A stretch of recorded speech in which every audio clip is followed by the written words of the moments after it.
me suis dit, bah oui, en fait, c'est ça que je veux faire. Je veux être la voix de ceux qui en ont besoin dans ces moments-là. Le local est vraiment un point important pour son entreprise. En avant, calme et droit. Bienvenue dans Parole d'entrepreneur, le podcast qui met en lumière les vrais visages de l'entrepreneuriat. Dans chaque épisode, nous donnons la parole à des entrepreneurs de notre région, membres de BNI Essonne Terre d'Avenir, des entrepreneurs au profil unique, aux personnalités inspirantes et passionnantes, qui viennent partager avec vous leurs histoires, leurs astuces et leur énergie.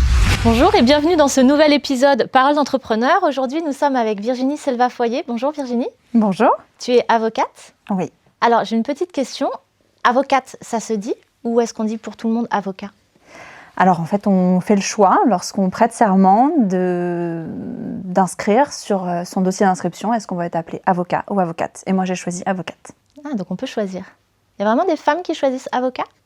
Oui, c'est un choix personnel. Ok, très bien. En tout cas, merci d'avoir accepté cette invitation sur le podcast. Qu'est-ce qui t'a donné envie de venir parler aujourd'hui, de raconter ton parcours ?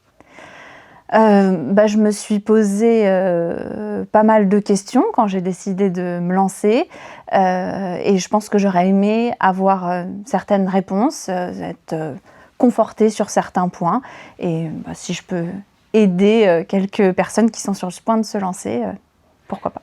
Alors, tu me disais en off que ce qui te portait aussi, c'était de rassurer les femmes qui avaient envie de se lancer et qui avaient peur de se lancer dans l'entrepreneuriat. C'est un message que tu aimes porter, ça c'est... Oui, c'est vrai que j'ai ouvert mon cabinet, j'avais un bébé de 6 mois dans les bras. Finalement, 2 ans après l'ouverture du cabinet, j'ai mis au monde un deuxième petit bébé. Donc c'est quelque chose qui a effectivement ponctué ma vie de maman entrepreneur. Donc c'est un sujet qui te tient à cœur. Alors justement, on va y revenir après. Pour commencer, est-ce que tu peux nous raconter un petit peu ton parcours ? Comment tout a commencé pour toi ? Comment tout a commencé ? C'est il y a longtemps. En fait, j'étais au lycée, j'étais déléguée de classe et un ami m'a demandé de l'accompagner en conseil de discipline parce que il avait fait une bêtise en sortie scolaire, il avait fumé une substance illicite et il m'a demandé de venir avec lui pour être un peu sa voix parce que il savait pas comment s'en dépatouiller et devant les professeurs j'ai expliqué que c'était vraiment important pour lui qu'il reste dans le lycée pour ses projets professionnels, pour ses projets d'études supérieures et finalement en sortant il m'a donné un vrai merci, il a été vraiment reconnaissant et moi je me suis dit oui en fait c'est ça que je veux faire, je veux être la voix de ceux qui en ont besoin dans ces moments-là. T'en avais conscience avant ou ça a vraiment été cette situation, ce contexte qui a été le déclic ? Je déteste les injustices, mais j'avais pas conscience que j'étais prête à porter la voix des autres. Cet événement m'a aidée pour ça. Donc là, à partir de ce jour-là, ça a été un déclic pour toi et tu t'es dit, ok, c'est ce métier-là que je veux faire ? Oui, et du coup, je me suis inscrite à la fac de droit en me disant je veux être avocate. Il n'y avait aucun autre métier juridique qui m'intéressait. Ce que je voulais, c'était un jour créer mon cabinet d'avocat. J'ai été à la fac, heureusement j'ai eu le diplôme d'avocat, et après j'ai voulu voyager, avoir différentes expériences. J'ai travaillé dans plusieurs gros cabinets. J'ai travaillé dans une entreprise aussi en tant que juriste d'entreprise pour voir un peu une autre facette du métier de conseil. Mais tout ça, c'était toujours dans l'objectif d'un jour créer mon cabinet, ce que j'ai fait en janvier 2022. Tu avais déjà cet objectif. Alors on va y revenir après justement pour savoir le milieu entrepreneurial, est-ce que c'était quelque chose de familier ? On va y revenir après. Ce que j'aimerais savoir, c'est parce que quand on se lance dans le métier d'avocat, il y a plusieurs spécialités sur lesquelles s'orienter. Quelle est ta spécialité ? J'interviens en droit immobilier avec une spécificité pour les baux commerciaux. D'accord. Qu'est-ce qui t'a donné envie ? Qu'est-ce qui te passionne autant dans ce domaine-là ? C'est que c'est à la fois très technique, statut des baux commerciaux est rédigé de manière vraiment complexe et à la fois il y a beaucoup d'humains parce que pour un entrepreneur le local est vraiment un point important pour son entreprise. Un restaurateur, s'il n'a plus de local, il n'a plus de business. Donc finalement c'est vraiment une des questions très très importantes pour le chef d'entreprise et du coup on est vraiment dans la vie de ces chefs d'entreprise et on les accompagne sur quelque chose d'utile. Qu'est-ce que tu préfères dans ton métier ? Aller rencontrer des milieux différents, des chefs d'entreprise qui ont tous des histoires de vie différentes. La rencontre avec toutes ces personnes. Quel a été le plus gros challenge, la plus grosse affaire où là tu t'es dit « Ah, c'est un sacré défi là quand même ». Bah, j'en ai plusieurs en cours, donc ça je ne peux pas en parler, secret professionnel oblige, mais... Il n'y a pas eu une expérience où tu t'es dit « Là ça va être complexe, mais je vais y arriver » et très challengeant pour toi, comparé aux autres dossiers. Sans rentrer dans les détails, parce que j'ai bien conscience qu'il y a le secret professionnel. En fait, parfois on a des choix stratégiques à faire. Ce qui est compliqué, c'est que c'est pas nous qui devons faire le choix stratégique. On est juste le conseil. C'est le chef d'entreprise qui décide, c'est son dossier, son entreprise. Mais c'est vrai qu'on nous demande clairement quel est notre avis et qu'on ne peut pas se contenter de dire tous les arguments pour, tous les arguments contre. Forcément que toujours, consciemment ou inconsciemment, on influence et on a toujours peur de se tromper. Et voilà, ça c'est pas évident parce que parfois il y a des enjeux financiers très importants. Par exemple, est-ce qu'on va en appel ou pas quand un jugement de première instance était pas complètement satisfaisant, est-ce qu'on va en appel, prendre le risque que d'avoir une meilleure ou une moins bonne décision? Il y a toujours une prise de risque. Est-ce que tu as déjà retrouvé, tu sais, tu nous as parlé de cette expérience avec ton camarade que tu as aidé, qui a été pleinement, qui a parlé de sa gratitude, qui t'a remercié fortement. Est-ce que ça, tu le retrouves à chaque fois et ça réanime la flamme à chaque fois? Oui. Oui, très souvent, heureusement. Hein, c'est vrai que c'est un moteur d'avoir la satisfaction des clients qui, en fait, le monde du droit, le monde judiciaire fait très peur. Et moi, mon rôle, c'est de les rassurer, c'est de leur expliquer comment tout ça fonctionne, de leur rendre le droit accessible. Moi, ma plus grande satisfaction, c'est quand ils arrivent en rendez-vous, ils sont un peu paniqués, ils se disent « Oh là là, l'avocat, bon, je pense que je ne fais pas trop peur, mais ils ont souvent peur de prendre rendez-vous chez un avocat. Et quand ils repartent et qu'ils me disent « Ah, c'est bon, maître, je vous fais confiance, je suis rassurée, mon dossier entre de bonnes mains », ça fait du bien de se dire que voilà, on les a un peu apaisés.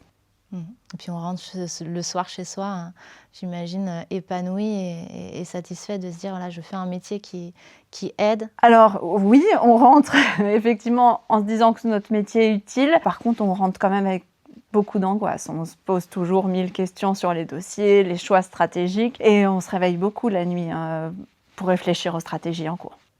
Alors déjà, être entrepreneur, on se réveille souvent la nuit avec des stratégies, des idées, mais alors là, du coup, tu as une double dimension par rapport à ces inquiétudes. Comment tu les gères, ces angoisses, justement? Je vais courir, tout simplement. Avant, j'avais plus de temps, on va dire. Avant, j'étais cavalière. Maintenant, je me suis mis à la course à pied. Je pars courir avec une copine et c'est vrai que quand je rentre, j'ai les idées plus claires. C'est ton exutoire. Oui, c'est ça. Est-ce que tu as un mantra, une phrase que tu te répètes dans les moments de doute, où tu te répètes cette phrase et ça te rebooste? Oui. En avant, calme et droit. En fait, c'est la devise du Cadre Noir. C'est une école d'équitation, ça c'est mon passé de cavalière. Et vu que je suis quelqu'un d'un peu, parfois hyperactive, on va dire, en avant, calme et droit, ça me repositionne et ça m'aide à y revoir clair et partir sereinement. Super, très bien. Alors, je vais revenir sur cette notion d'entrepreneuriat. Est-ce que tu avais, avant de te lancer à ton compte, est-ce que tu avais déjà des entrepreneurs autour de toi, des modèles, ou est-ce qu'au contraire, ça a été vraiment une chute libre et je me lance et je vais concevoir mon parachute au fur et à mesure de la chute? J'ai quand même eu des exemples de maîtres de stage, avocats qui sont installés et qui ont fait des beaux cabinets. Donc ça a été des premiers exemples. Ils se reconnaîtront si je vois le podcast. Puis j'ai eu dans ma famille, effectivement, des personnes qui se sont installées. Mon père était éleveur de chevaux, donc c'était son entreprise. Et ma sœur a créé avec mon beau-frère leur clinique vétérinaire. Donc oui, c'est des exemples d'entreprises qui fonctionnent que j'ai vues autour de moi. Tu avais déjà des repères, donc? Je ne sais pas si c'est des repères parce que les activités sont très différentes, mais je savais que c'était possible. Alors, tu as 2 casquettes. La casquette d'avocate, la casquette d'entrepreneur. La casquette la plus difficile à porter, c'est laquelle? Je pense que le plus difficile, c'est de cumuler toutes les casquettes, parce que j'ai aussi la casquette de maman. Voilà. Tout ce qui est... ce qui est plus difficile, c'est d'arriver à concilier tout ça, d'organiser toutes ces casquettes ensemble. Et donc, c'est quoi ton secret? Eh ben, écoute, ça, c'est pas si simple, parce que je sais pas si j'y arrive toujours parfaitement, à concilier toutes ces vies. Mais je pense qu'il faut avoir, un planning, bien tenu. T'es organisée? C'est pas ma nature profonde, mais avec le temps, j'ai appris à trouver des astuces pour être organisée. Parce que j'ai pas le choix. J'ai pas le choix avec toutes ces casquettes. Tu connais? Je connais complètement. Maman, entrepreneur. Alors, comme je dis toujours, moi, je suis pas quelqu'un d'organisé, mais je suis organisée dans ma désorganisation. C'est-à-dire que je m'y retrouve. J'arrive à me repérer, donc ça aide. Est-ce que, parce qu'on parlait tout à l'heure que si tu avais voulu participer à ce podcast, c'était aussi pour porter un message et dire aux femmes, allez-y, osez, lancez-vous et c'est possible. Si tu avais un message à faire passer à une personne qui a envie de se lancer, qui a peur, qui a des doutes, ton message à toi serait lequel? Fais-toi accompagner. Fais-toi accompagner. Comme ça, tu vas pouvoir calculer les risques. En parlant de ton projet, tu vas vérifier s'il tient la route. D'un point de vue financier, d'un point de vue juridique, fais-toi accompagner. Être bien entouré, c'est important. Oui. Le réseau, c'est primordial. C'est ça que j'ai appris. Oui. Et ton réseau, là, aujourd'hui, que tu l'as acquis, tu t'es reposé sur quoi pour l'acquérir? Déjà, je fais partie d'un groupe BNI. En ce moment, j'ai la chance d'être la présidente du groupe BNI de Ma Synergie. Et ça m'a apporté un réseau avec des entrepreneurs de confiance autour de moi, avec qui travailler. Alors justement, moi j'aime bien faire le parallèle et en même temps le lien entre vie pro et vie perso. Tu le disais en plus tout à l'heure, c'est hyper important de cumuler les deux. Qu'est-ce que le BNI t'a apporté professionnellement et personnellement? Au début, quand je suis arrivée, ça m'a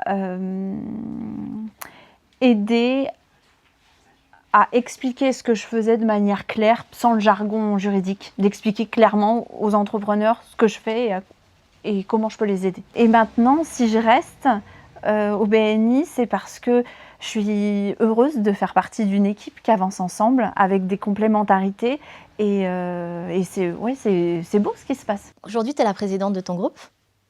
Gros challenge, c'était une évidence pour toi? Pourquoi? Qu'est-ce qui t'a poussé, qu'est-ce qui t'a donné l'envie de prendre ce rôle? Caroline. Non, mais je fais partie d'un collectif. À un moment, il faut que tout le monde s'y mette. Donc, à ce moment-là, on m'a demandé. À un moment, oui, il faut, quand on fait partie d'un groupe, c'est qu'on est prêt à donner de son temps. Ils m'ont fait confiance pour faire ça pendant 9 mois. Allons-y, essayons de le faire le mieux possible. Qu'est-ce que ça t'a appris? Parce que j'imagine que c'est une expérience tellement enrichissante de prendre ce rôle d'animateur, ce rôle de porteur. Alors, c'est pas fini. C'est pas fini déjà il y a quelques mois, mais ce que je trouve vraiment chouette, c'est de réaliser la force du collectif. En fait, si vraiment chacun est bien dans son rôle parce qu'il va pouvoir exprimer son talent, on se rend compte qu'on arrive à faire un travail collectif qui est de qualité et qui sert à tout le monde. On s'entraide vraiment les uns les autres dans ce groupe. Ouais, c'est chouette. Ouais, c'est génial, la force du collectif, c'est ce que tu disais, la puissance du réseau. Ne jamais négliger, parce qu'avoir un bon réseau, alors surtout vous dans votre corps de métier au niveau des avocats, parce que vous n'avez pas le droit de faire de prospection, je crois, je me trompe peut-être. Pas direct, effectivement. On peut faire partie de réseau, mais on ne va pas démarcher directement des clients. Non, s'ils n'ont pas besoin d'un avocat, on va pas aller le voir. C'est eux qui vont voir un avocat. Mais c'est vrai que d'être au BNI, tu parlais de la force du réseau, moi ça m'apporte au quotidien pour mieux accompagner mes clients. Par exemple, dans des dossiers de construction, là j'ai un dossier de construction, j'ai un client qui subit des infiltrations dans son appartement à cause d'une terrasse qui est située au-dessus. On est en expertise judiciaire, il y a de l'eau qui arrive, personne ne sait pourquoi, il y a 20 personnes. Et grâce au BNI, j'ai rencontré un ingénieur spécialisé dans l'étanchéité. Il est venu à une réunion d'expertise et il a expliqué à l'expert, en une réunion, c'était réglé. Il a trouvé la cause des infiltrations et le problème, techniquement, il est réglé. Donc, moi, je suis là pour mettre ensuite dans le dossier tout en place d'un point de vue juridique pour que les choses se fassent, mais les compétences techniques, je les ai trouvées au BNI. Pouvoir se reposer sur d'autres professionnels complémentaires à notre profession, c'est vrai que c'est un vrai plus. Ouais. Quelle est la qualité, d'après toi, qui t'aide le plus? Alors, d'une part, sous ta casquette d'avocate, et d'autre part, sous ta casquette d'entrepreneur? J'écoute les gens, je prends le temps de les écouter, de faire preuve d'empathie. Et c'est ça qui me permet de bien conseiller les gens. C'est ton super pouvoir? Mon super pouvoir, c'est que les gens me racontent leur vie. Ils me racontent que je sois dans un parc de jeux, dans les magasins. Très vite, les gens me racontent leur vie. Et voilà, parce que je discute simplement avec eux et j'essaye d'être... Enfin, je suis assez authentique. Et du coup, c'est vrai que j'ai la chance que les gens se confient facilement à moi. Mais je les rassure parce que je suis tenue par le secret professionnel. Donc voilà, je connais beaucoup d'histoires, mais je ne les raconte pas. Elles sont dans mon coffre secret. C'est important ça pour ton métier, de pouvoir créer ce lien, d'instaurer cette confiance et puis que les gens puissent se livrer parce que j'imagine que tu as besoin d'avoir un certain nombre d'informations. Bien sûr. De manière tout à fait transparente. Donc c'est un vrai plus pour le métier d'avocat. Et est-ce que tu crois que c'est un vrai plus aussi sous la casquette entrepreneuriat? Ah bien sûr, parce que pour le métier d'avocat, c'est évident. L'avocat, sinon, qui découvre des faits par l'adversaire, qui communique des éléments dont on n'avait pas entendu parler avant, lorsqu'on avait mis en place la stratégie, ça peut mettre tout le dossier à mal. Ça t'est déjà arrivé? Ça m'est déjà arrivé une fois.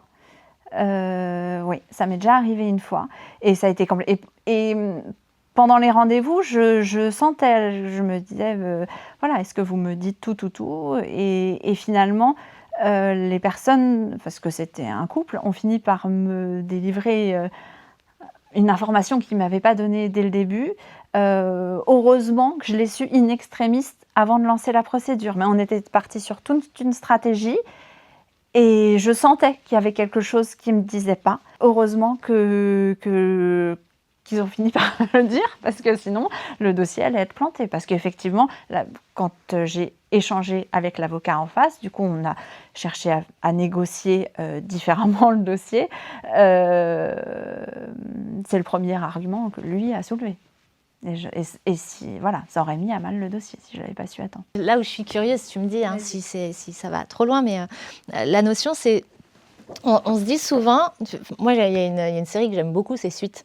Ça plaît pas aux avocats. C'est vrai. Les séries américaines, ça ressemble pas à la vraie vie. Ça ressemble pas à la vraie vie du tout? Non. Pas forcément. Parce que ce que je perçois dans cette série, c'est qu'il y a les échanges informels et parfois ils s'entendent très bien, par exemple, dans la vraie vie, dans le quotidien. Mais quand ils sont sur un dossier en confrontation, là, c'est vraiment le combat de qui va gagner. Et comment vous arrivez à passer outre ce côté. On s'entend très bien dans la vraie vie, mais là, c'est compète, quoi. Tu vois. Je sais pas si c'est compète, c'est pas le terme. Excuse-moi, c'est pas compète, c'est là je porte la robe, donc je ne parle plus en mon nom, je parle au nom du client. Et donc d'ailleurs la robe elle est indispensable, un avocat il se sent mal s'il n'a pas sa robe pour aller plaider, bon déjà parce que c'est obligatoire, mais parce que ça nous protège et que vraiment on parle au nom de notre client, on ne parle plus pour nous. Et d'ailleurs, ça me fait penser une fois, en sortant d'une plaidoirie, un client qui me dit « Mais oh là là, maître, vous le détestez, ce confrère, enfin, pourquoi, qu'est-ce qui... Enfin, et en fait, pourquoi vous avez été... vous aviez l'air vraiment très énervé. » Et je lui ai dit « Non, c'est que je suis convaincue que votre dossier est injuste et que la situation est complètement anormale. » Et ce qui est marrant, je ne lui ai pas dit, il n'y avait pas lieu, mais en fait, le confrère en face, c'est un ami. C'est un ami dans la vie de tous les jours et on s'entend super bien et on a été déjeuner 2 jours après ensemble. Mais quand je suis dans mon rôle d'avocat, je suis là pour défendre mes clients. Et s'il y a une injustice à dire, je la prononce.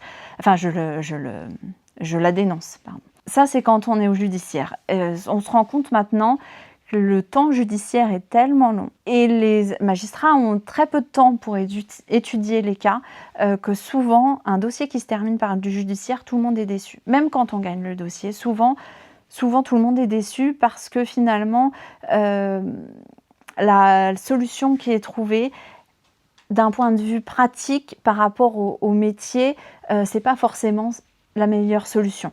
Et pour avancer dans le business, on se rend compte que ce qui est le plus efficace, c'est vraiment de développer l'amiable et de trouver des solutions ensemble. Moi, ce que je préfère faire, c'est des réunions. Alors, soit on essaye effectivement entre avocats de trouver un terrain d'entente, même si les gens viennent nous voir en disant mais non, on ne pourra jamais trouver un accord avec un tel, il est borné, ça fait des années que j'essaye, c'est pour ça que je viens vous voir, maître. Oui, mais quand il y a les avocats qui font barrière, chacun peut un peu raisonner son client déjà, lui faire réaliser les risques qu'il y a d'un point de vue judiciaire et on arrive beaucoup mieux à trouver des solutions amiables. Vraiment, ça change tout. Même si, oui, entre avocats, on se rend compte que ça bloque encore, on peut faire des rendez-vous, les 2 avocats et les 2 clients. Et tous ensemble, on discute dans un cadre complètement confidentiel. Et là, en fait, on va creuser, c'est là où le fait de savoir faire parler les gens, ça m'aide. Et on va essayer de comprendre ce qui se cache derrière le litige de façade. Parce que souvent, il y a des incompréhensions relationnelles qui se cachent derrière et qu'il faut aller chercher pour trouver une solution. Et ça, le juge, il ne peut pas, avec un dossier papier, il n'a pas accès à ça. Ouais, sur quelques minutes, c'est difficile. Je ne suis pas avocate, donc je n'ai pas tous les tenants et les aboutissants, mais est-ce qu'il t'est déjà arrivé qu'un client vienne te voir en disant « voilà, je veux que vous défendiez mon dossier, je suis dans mes droits », et toi, tu sais que pas tout à fait, quoi. Alors déjà, souvent aux clients, il va falloir lui expliquer la différence entre ce qui est juste et ce qui est légal. Parfois, il y a une solution juridique qui ne semble pas humainement juste, mais c'est comme ça. Et des fois, c'est compliqué d'expliquer à un client, de dire oui, ça ne vous semble pas juste, mais la loi, elle dit ça.